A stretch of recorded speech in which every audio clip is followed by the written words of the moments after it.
Hello friends, Prabhakar Singh knowledge अड्डा में एक बार फिर से आपका स्वागत है।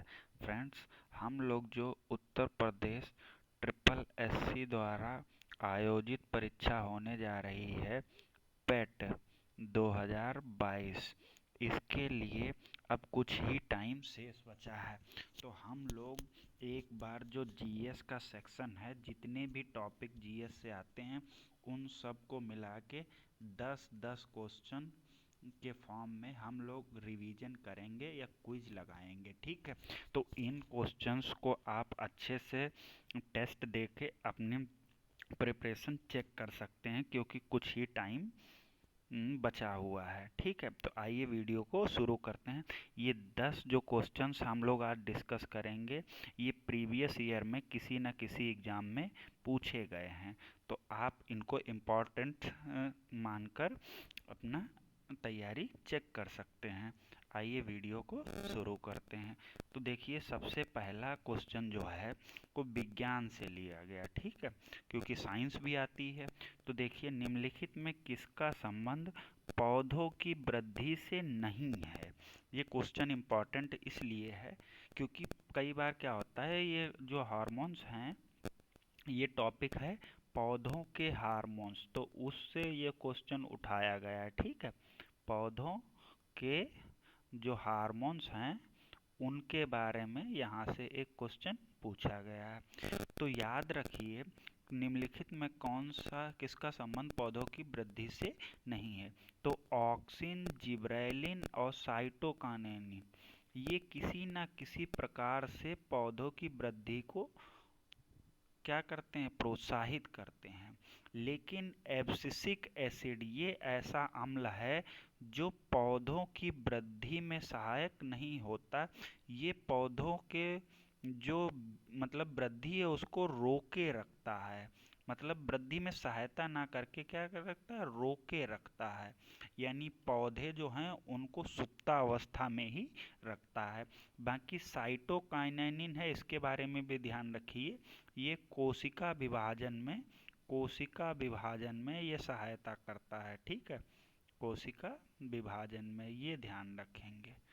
ठीक, कोशिका विभाजन में साइटोकाइनेसिन सहायता करता है, ये भी पेपर में एक बार पूछा गया है। और कौन सा वृद्धि में सहायता नहीं करता है, तो ये है एब्सिसिक एसिड।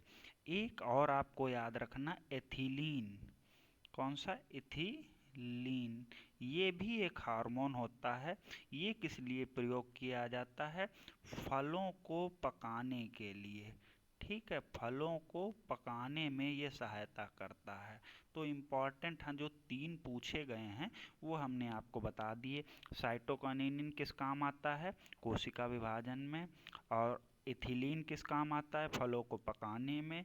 एब्सिसिक एसिड किस काम आता है, फलों को सुप्तावस्था को रोके रखने में, यानी वृद्धि ना करने में सहायक होता है। ठीक है, तो फ्रेंड्स, इसी तरह से हम लोग क्वेश्चन और उससे रिलेटेड सभी टॉपिक्स को कवर करते जाएंगे, तो आपकी तैयारी बेहतर होती जाएगी। दूसरा क्वेश्चन देखिए, पृथ्वी पर सबसे हल्का धातु कौन सा है।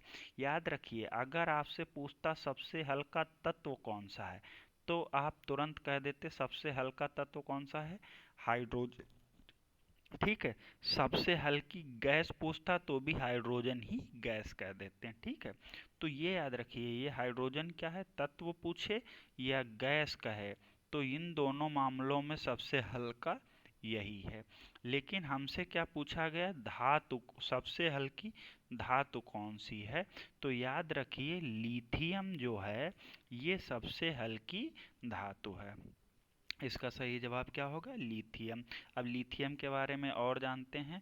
इसका परमाणु क्रमांक कितना है, कितना है, 3 है। इसका परमाणु क्रमांक कितना होता है, 3 होता है। यानी इसमें प्रोटॉन भी 3 होंगे और इलेक्ट्रॉन भी 3 होंगे। इतनी बात आपको ध्यान रखनी है।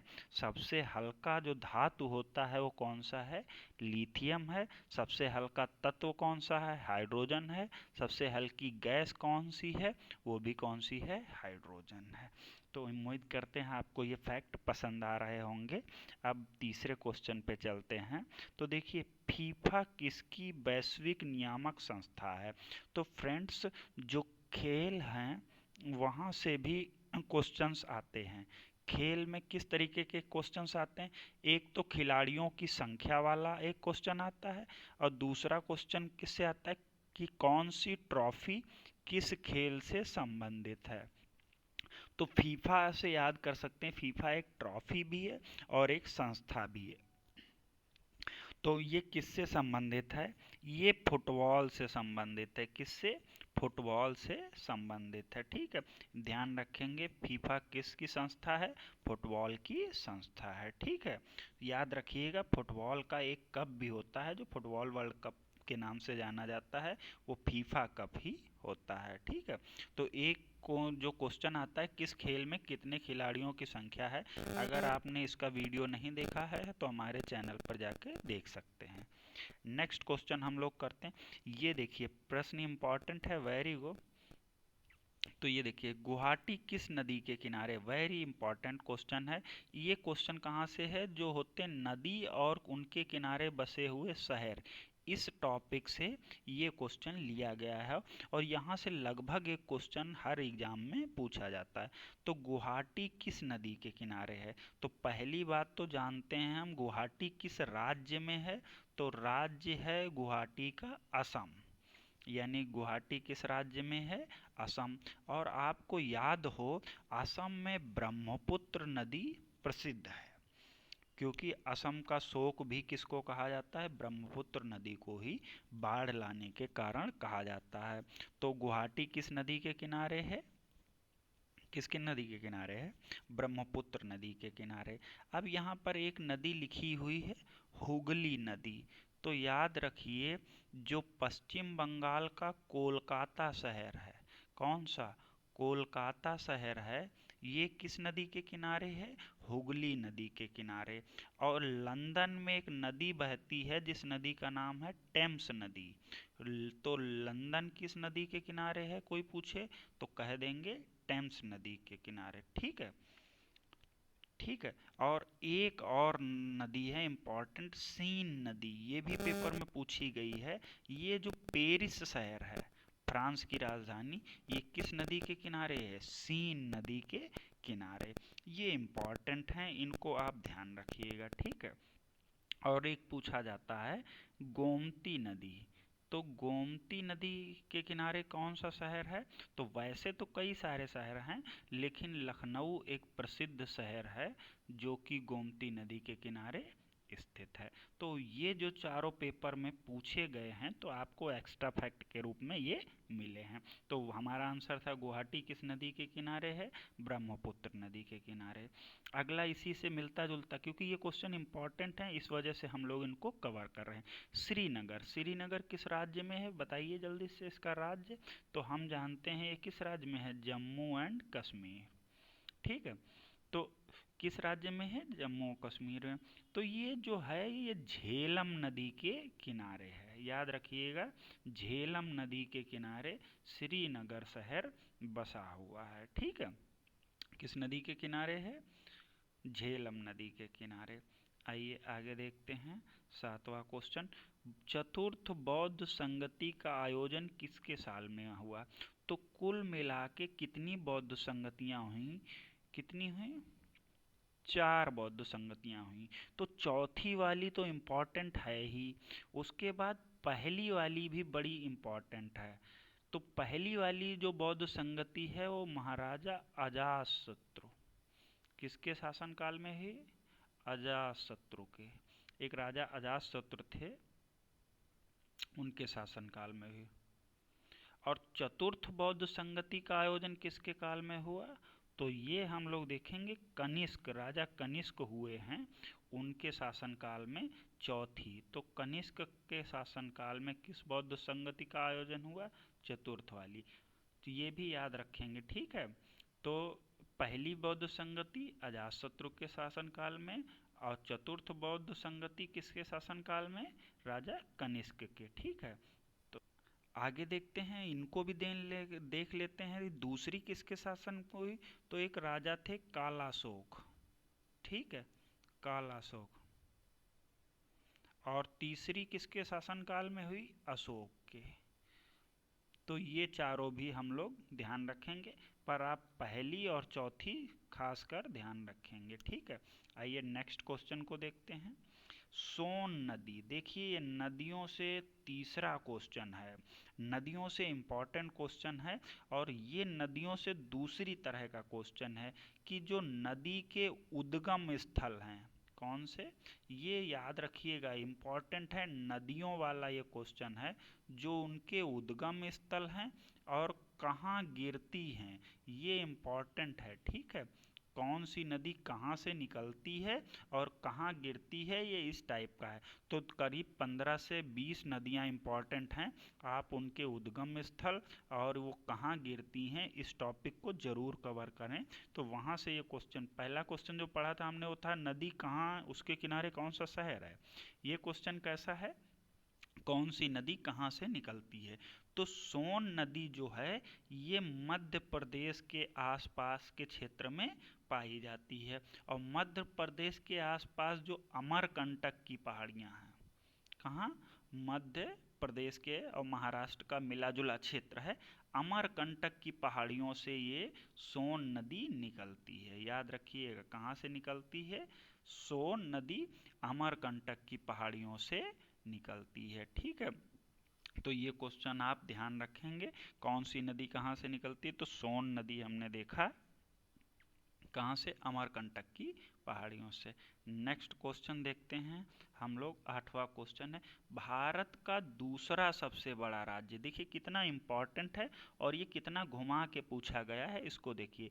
भारत का दूसरा सबसे बड़ा राज्य, तो हमको शुरुआत के 4, 1, 2, 3 और 4 राज्यों का क्रम पता होना चाहिए, क्योंकि एक बार परीक्षा में चौथा राज्य पूछा गया था। तो हम आज इस टॉपिक को कवर करेंगे। देखिए क्या आपको एक ट्रिक याद रखनी, राम महान थे।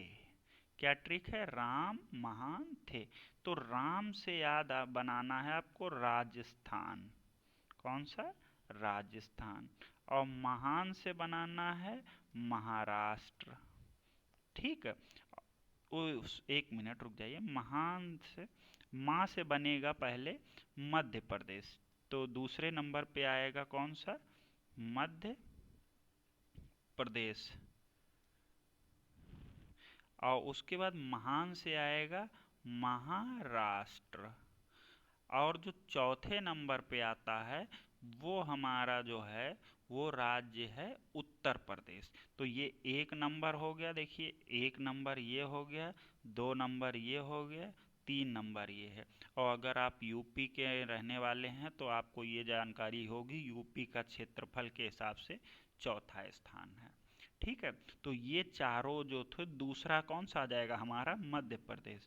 तो मध्य प्रदेश दूसरा सबसे बड़ा राज्य है। उत्तर प्रदेश कौन से नंबर पे? 4, महाराष्ट्र 2 और राजस्थान 1, ठीक है। एक बात और यहीं पे देख लेते हैं, अगर हमसे पूछ दे सबसे छोटा राज्य, तो उम्मीद करते होंगे आपको पता होगा, जो गोवा है वो हमारा सबसे छोटा राज्य है, ठीक है। आइए नेक्स्ट क्वेश्चन देखते हैं। ये देखिए, दक्षिण भारत की गंगा किस नदी को कहा जाता है? वेरी इंपॉर्टेंट क्वेश्चन है, ऐसे क्वेश्चन हैं जो लगातार किसी न किसी परीक्षा में पूछे जा रहे हैं। अगर आप एक बुक आती है जो परीक्षाओं के, जिसमें पुराने ईयर के क्वेश्चन दिए रहते हैं, तो उसमें ये देखेंगे दक्षिण भारत की गंगा। तो दक्षिण भारत की गंगा किस नदी को कहा जाता है? जैसे उत्तर भारत में तो गंगा एक ही है, जिसको हम लोग कहते हैं गंगा नदी। दक्षिण भारत में गंगा किसको माना जाता है? याद रखेंगे, गोदावरी नदी को दक्षिण भारत की गंगा कहा जाता है। गोदावरी को दक्षिण की गंगा कहा जाता है, ठीक है। दक्षिण कहने का मतलब दक्षिण की गंगा, यानी दक्षिण भारत की गंगा। तो गोदावरी को दक्षिण भारत की गंगा भी कहा जाता है, ठीक है। जैसे एक किताब होती है घटना चक्र, तो जैसे ये लगभग घटना चक्र सभी एग्ज़ामों के लिए अब आने लगी है, पर ख़ासकर जो हम लोगों के यूपी के एग्ज़ाम होते हैं उनमें ये किताब में प्रीवियस ईयर के क्वेश्चन दिए रहते हैं। तो आप इसमें देखिए ये क्वेश्चन पूछा कितनी बार गया है। ठीक है, अगला क्वेश्चन हम लोग करते हैं 10वां। निम्न में से किसका संबंध पौधों की वृद्धि से नहीं है? तो ये क्वेश्चन हम लोग देख चुके थे। तो फ्रेंड्स ये जो थे हमारे कुछ इम्पॉर्टेंट क्वेश्चन थे। तो इन क्वेश्चन से और इनसे जुड़े हमने फैक्ट सभी देखे हैं। तो अगर आपको क्वेश्चंस और हमारा कंटेंट अच्छा लगा हो तो हमारे चैनल से जुड़ सकते हैं। हम लोग डेली बेसिस पे जीएस में जितने भी आते हैं, साइंस और जितने भी क्वेश्चंस आते हैं, पॉलिटी यानी राज व्यवस्था, भूगोल, इतिहास, इन सब को मिला के कवर करेंगे। ठीक है, तो आप हमारा चैनल सब्सक्राइब कर सकते हैं। धन्यवाद।